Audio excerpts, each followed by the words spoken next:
But welcome, Betty. Thank you so much for joining us today. Thank you, Aisha. It's my pleasure to be here. You know, this whole concept of mindfulness has been around for about 30 years, but it's only been the last few years, maybe 4 or 5, that it's really caught on because there's scientific evidence to back it up, and organizations see how it makes a difference in their employees. So today we're going to talk about mindfulness, what it is, how it can benefit you, why we get so stressed out about things, and tips that we can use to make things better, make our coping mechanism a little bit better. And then one day I'll come back and we can talk about work-life balance, because that's an issue all in itself. Yes. So let me just share my screen here. Fantastic. And Joy, you can take me off camera because we want to hear the great information that Miss Betty has to share with us. Fantastic. Okay.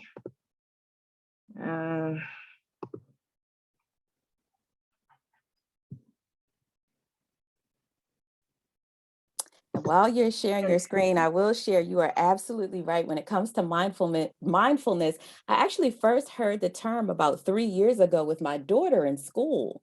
And so I dug a little deeper, and I'm really glad that you're bringing this to the forefront, because small business owners, I don't think, have that same information that you're going to share about how important mindfulness is. So Absolutely. Well, let's get going because we don't have a lot of time, and I really want to stay within the time limits. First of all, if you can just put in the chat box who you are. I'm in Chicago, Illinois. We had a snowstorm over the weekend, but it's pretty bright now. So just put in the chat box your position or where you are, so that I have a feel for whom I'm talking to, since I don't know you. And while you're doing that, I want to talk a little bit about our objectives. We're going to define mindfulness, what it is. We're going to discuss the benefits of mindfulness, talk about coping strategies, and then at the end, I'm actually going to lead you through 2 processes that take about 3 minutes total. So you can practice mindfulness at your desk or in your home or in your car or wherever you happen to be when things get stressful. Let's see here. So before we begin, if you can enter in the chat box also, how many boxes do you see here? How many boxes are there? Just guess. Doesn't have to be everybody, but just some of you. I'll give you about 30 seconds to do that. How many boxes? Some people may see 27 boxes, 16 boxes. I'm going to tell you right now that the number of boxes isn't what is important here. There is something really missing. Can anybody tell me, oops, let me see. Can anybody tell me what you think is missing? We can't see the boxes. Oh, you don't see them? No, we can't. I can't see your screen. Okay, I'm sharing. Let me try this again.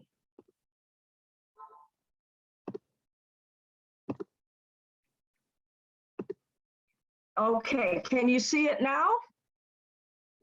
yes, we can see it now. Yes. Thank you. Okay, so how many boxes? Just in the chat books, let me know. Let's see. Okay. All right, guys. How many boxes?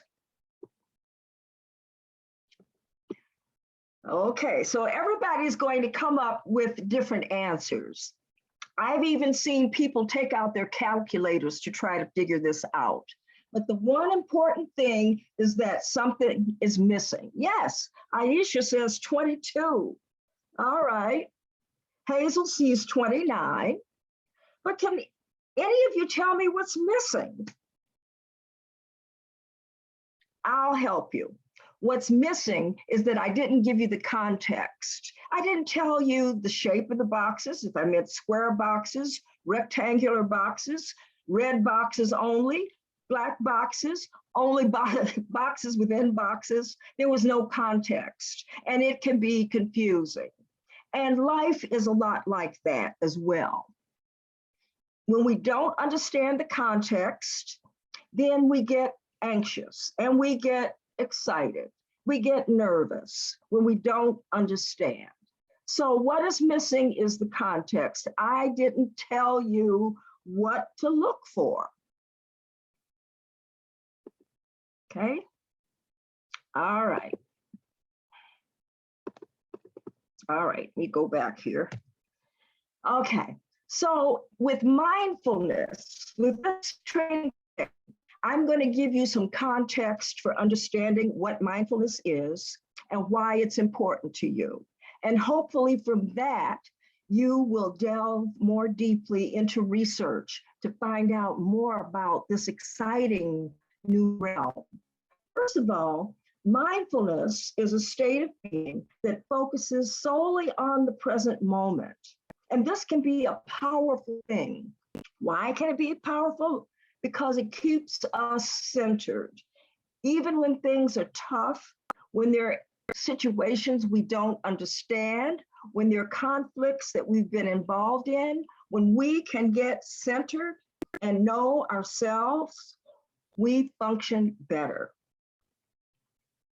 There are a lot of definitions around mindfulness, but for me, I have always enjoyed this one. I think this one carries the most depth for me personally, but you will see others. Mindfulness is simply being aware of what is happening right now without wishing it were different. Enjoying the pleasant without holding on when it changes, which it will, and being with the unpleasant, yes, even the unpleasant, without fearing it will always be this way, because you know it won't. In other words, mindfulness is observing your life as it is happening, allowing feelings to exist without letting them drive your actions or get you off center, taking action based on your determination and not on old habits or short-term convenience. It means accepting your current situation without judgment and accepting where you are and being okay with not settling for it. Now, in prehistoric times, we had to depend on being excited and on stress to save our lives. That's how we got here today. That's called the fight or flight syndrome. You know, when in those days, we had to be constantly aware of saber-toothed tigers behind us or some change in the weather that could destroy us and our families. So we were always on edge, thinking of the worst case scenario, thinking about what to do next. We were off center, but it helped us survive. But in today's environment, we don't have to worry about those saber-toothed tigers anymore. You know, we have a relatively good set of safety built around us. But the thing is, our brains are wired to focus on fear. Fear is what has driven our species for so long, and most species. Fear is a response to threats that are here and now. And sometimes we build up anxiety based on what we think the fear should be or the consequences will be when they may not. So how can we cope today? Well, we don't have the saber-toothed tiger, but what we have are the emails, the phone calls, trying to please the boss, doing so many things that pull us off center, trying to balance family and home. If you're in a wonderful relationship, that helps some. But if there are some bumps in the relationship, hey, we're thrown off center too. And that's where mindfulness comes in. So when you're faced with a mindfulness situation at work, take some time to share with the boss what your concerns are, whether it's the equipment, whether it has to do with other people, whether it has to do with the workload. Be sure that your boss knows what your obstacles are. I'm going to give you some more tips as well. And feel free to take notes or ask questions at the end. Put your phone in airplane mode or turn it off during meetings or when you're focused on something or when you're with your family. And this means not just muting your ringer, but just turning the phone off or putting it in airplane mode. Because if you've got it on vibrate, if you're like me, even the vibrations are going to pull me aside, make me want to check out what the message is. So, and resist the temptation to check the phone when you're in designated time, whether that designated time is the work you're doing, or if it's the time you spend with your family, or the time that you spend on yourself. Declutter your work area. It could be your desk, your office, your car. It could be the conference room, whatever it is, get rid of the clutter. We're working from home here in Illinois for the most part, and clutter at home or in the office is a distraction in itself. You don't know where things are. You're spending an additional amount of time trying to locate things. So a clear space reflects balance and harmony, promotes relaxation, but also it helps also to keep us centered. So we're not frantically looking for things. Have a to-do list and consolidate it. Maybe if you're like me, there's always about 35 or 40 things to do on the to-do list, but some of them I can group together. Some of them I can delegate to others. Some of them I can just ask for help on if someone can help me. But when you write them down and put them where you can see them, it helps. It helps free your mind of that additional energy of trying to locate, well, what am I supposed to do next? Demonstrate gratitude in all that you do. Take a moment at the beginning of a meeting or to your family, whatever, the people you work with, and express gratitude. An excellent way to end a meeting is to ask everyone to share one thing that went well in the meeting or on the project that you're working on. Just one thing. And then take time to verbalize your appreciation, that you're thankful, you're grateful. That promotes positive energy and it helps settle the air. Remember the power of positive thinking. This has almost become clichéic in our world. However, if you keep things positive as much as you can and focus on calming and soothing positive thoughts, that too emits good energy in the air. Positive energy that will help you, but it will help others who work with you or who are around you. If you're in a situation where you don't understand what you're doing and you've gotten all of the feedback you can, don't think that this is something that is beyond you. Repeat to yourself, I can do this. Or I may not know all there is right now, but I'm going to find out and I'm going to get this done. A lot of people will berate themselves and say things like, oh, I'm so stupid, or why did I do that? But the key is to keep it positive within yourself and with those around you. The other point I want to leave with you is to have a special place, a me place where you can go when things get uptight or tense. It may be your car. It may be the bathroom. It may be your conference room when no one's in it. Reserve this place for when you're feeling stressed out. This is a private spot. Make sure it's quiet. And it can be at home if you've got kids running around or people bombarding you with questions. Have a quiet place where you can go and meditate and practice the mindfulness that I'm about to show you shortly. Make sure the goals that you set are attainable. Don't don't stretch them too far when you know that you don't have the time or the resources to accomplish them. Pare them down to bite-sized activities that you can conquer one at a time. Do one thing a day or one thing a week to bring you towards your goal.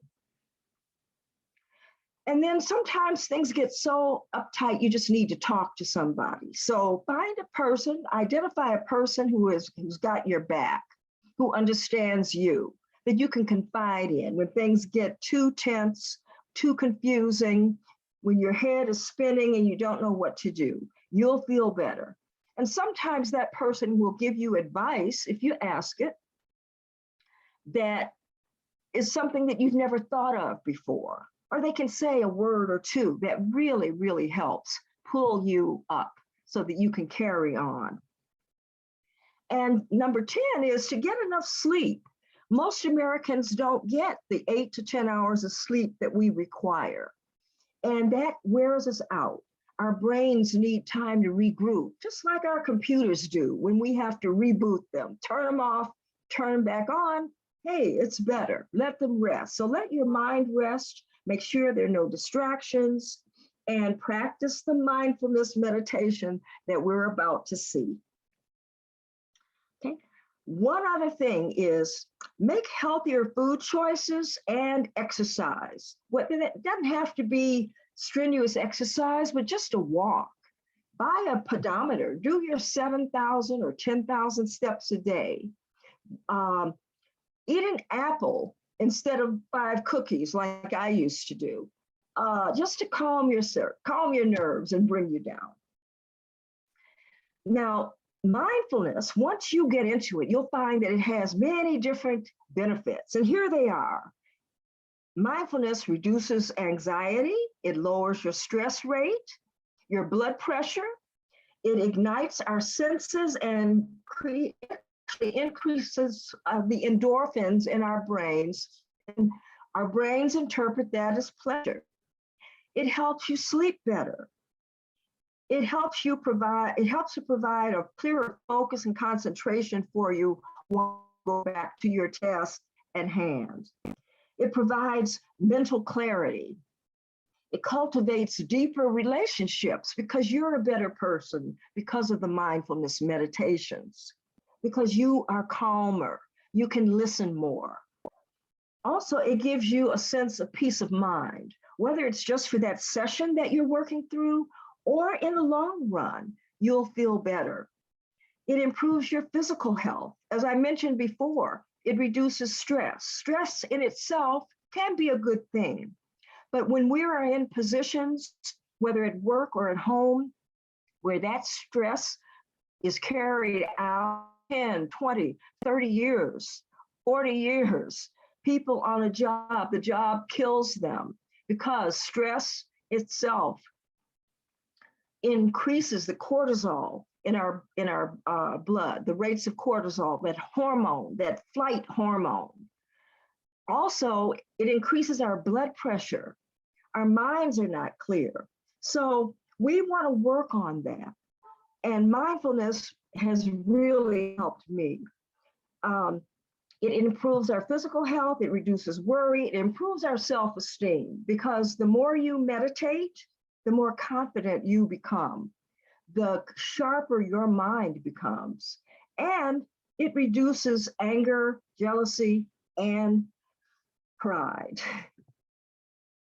So we've learned that practice of mindfulness meditation can stabilize us enough during times of fear to help us see more clearly. So now I'm going to share with you some exercises that you can do right away. Now, mindfulness training is a whole course, so I'm trying to condense this into 20 minutes. So here we go. I know that's a challenge. Thank you.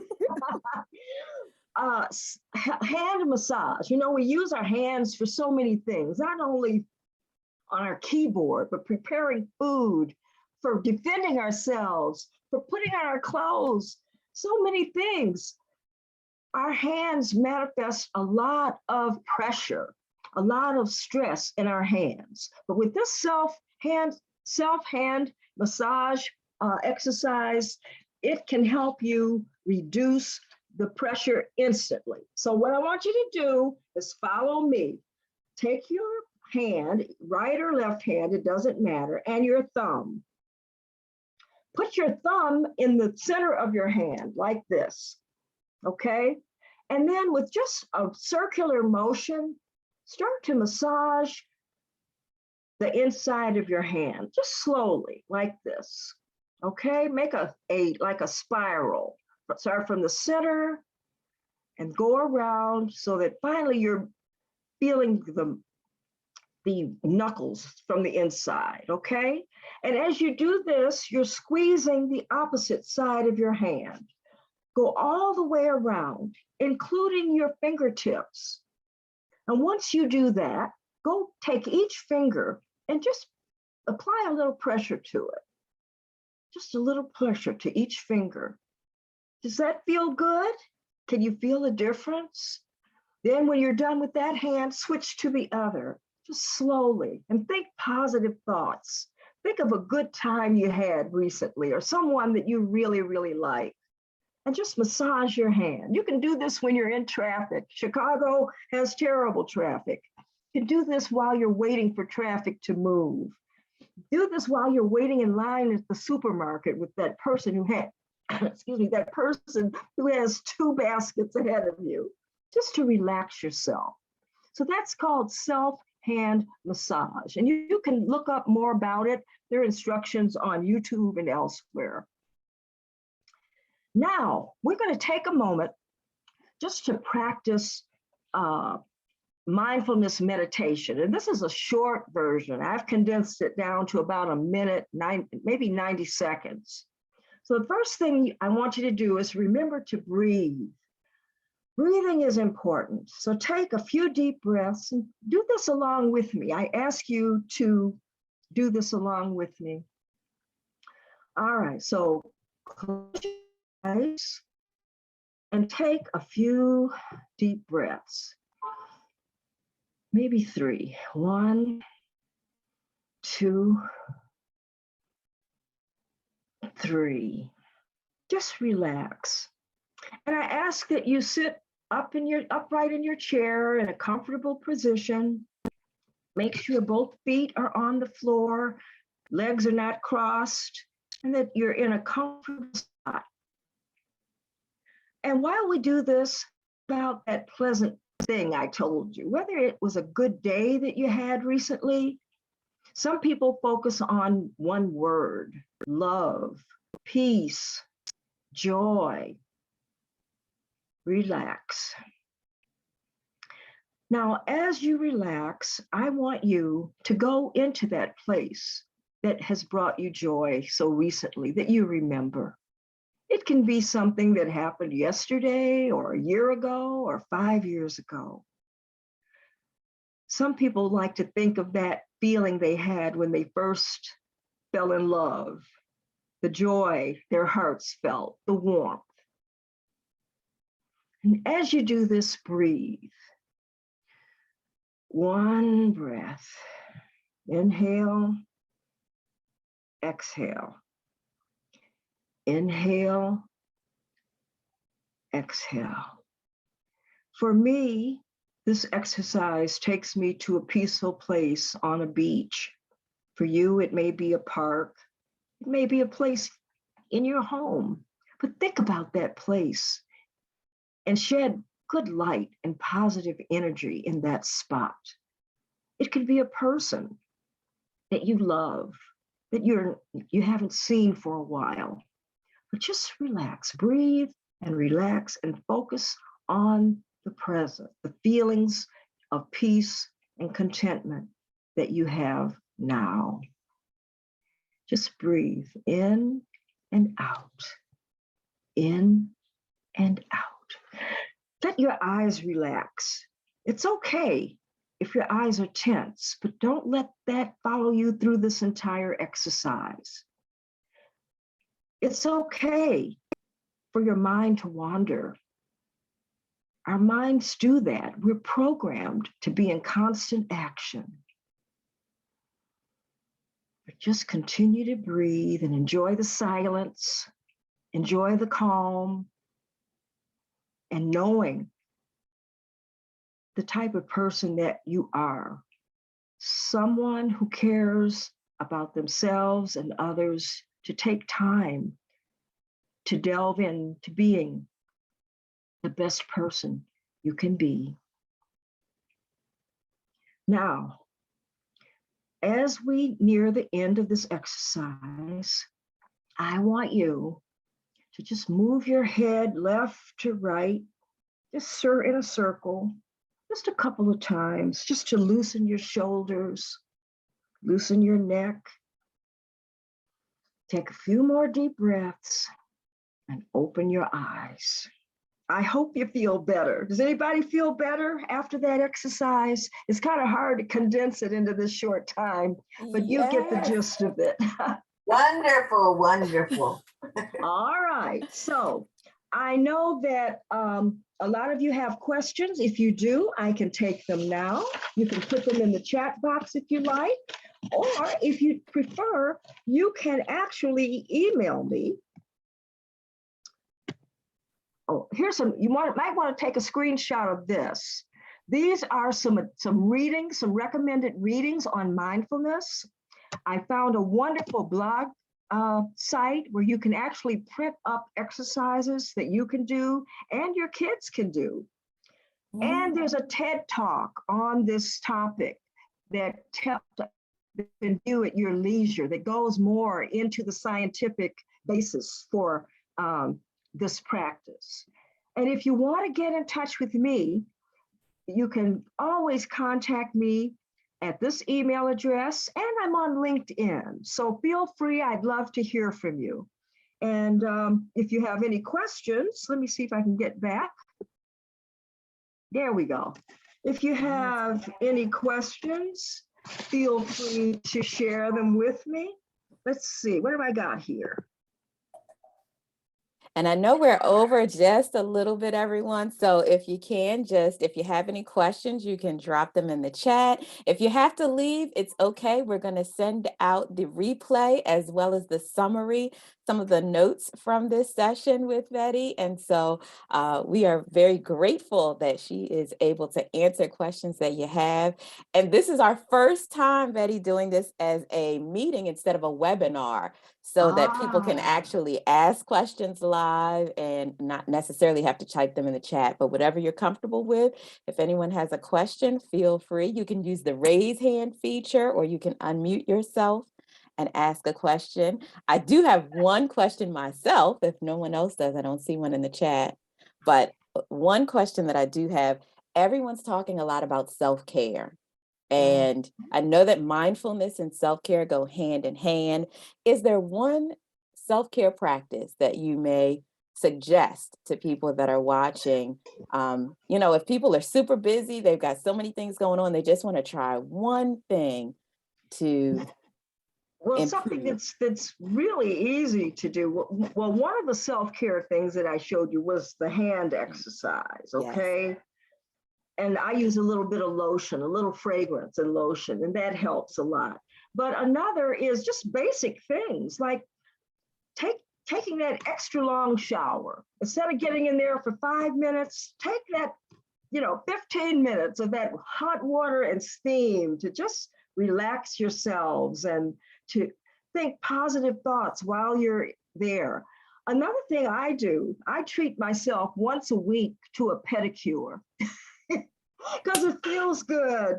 It feels so good. And because I'm on my feet a lot, it helps. It helps tremendously. Another thing I do is write in a journal. If I've had a day, whether it's a good day or a day that's not so good, I take a few moments just to express my thoughts, to release any negative thoughts I might have. I don't want them taking up space in my brain. And years later, I can go back and see a date and see the issue that was at hand that day and find, hey, it didn't last long at all. I really overreacted. So self-care could be that cup of fragrant tea that you have in the afternoon, or for coffee lovers, it might be treating yourself to that extra cup of coffee. But self-care, we're women, we're always running around helping other people, trying to balance so many plates at the same time. We often forget that self-care is important for our well-being as well. And that mindfulness meditation. Learn more and actually do it. So I see that we have one guest that has her hand raised. You had a question, Hazel? I don't have a question, but I just want to say thank you to Betty, because to start the year off and being mindful of ourselves and taking care of ourselves can go a long way to the success of the remainder of the year. And I think we need to share that with our friends and family. So those that are not on with us today, especially those we love, we need to share it with them so that they can be in a space that they can prosper during the year as well. Because like you say, so much is going on, whether it's with us personally or those we love, and we carry those burdens as well.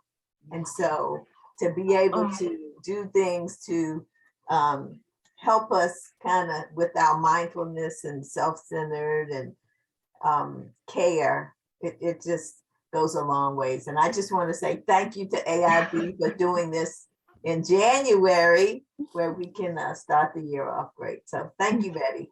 That is so true, Hazel. I have to tell you, I lost 3 family members in 1 week. Last week was a terrible week for me. I lost 3 family members, and now, you know, I came from a large family. During COVID, we've lost 20 people, 20. And I suddenly find myself being the matriarch of the family. And I'm almost 80. So I'm the matriarch now, where this was previously held by my other cousins who people came to. The grief can be overwhelming when it happens unexpectedly. 2 of the cases were unexpected. But even so, it affects your mind, your ability to concentrate, organize, find things. And the mindfulness came in so well for me. It played so well. Sometimes mindfulness is just a prayer that you make. If you want to put a religious context to it, sometimes that going to your secret place, your quiet place, means just getting away and saying a prayer or entering that mindfulness state. But whatever it is, it helps improve our lives so that we can live longer and better and be of benefit not only to other people, but ourselves as well. So I'm happy to be here. I'm glad everything worked out. And I hope our paths will cross again someday. If you're interested in that work-life balance workshop, yes, that I'm more than happy to jump in there and we can do that. That has been very popular the last year or so, especially with people working from home. Yes, absolutely. And so I will mirror Marla's condolences for you and your loved ones. We know that so many people have lost loved ones from various things. And so I think the tip that you gave that I am highlighting, and I'm going to watch this again because a lot of what you shared, I put into practice, but talking to friends and family is really important because a lot of times we isolate ourselves and don't necessarily talk to others. And they don't know. We assume that they know, they understand, but often just to talk, just to let them know, I am really overburdened right now and I need a voice. Yes, I need someone to listen. So, and we had one last question, but I'm going to send it to you. And then that means everyone that's here, please make sure that you check your email because next week we'll send the replay and we'll send the answers to any other questions that you had. And we're definitely going to follow up and make sure that we schedule the work-life balance.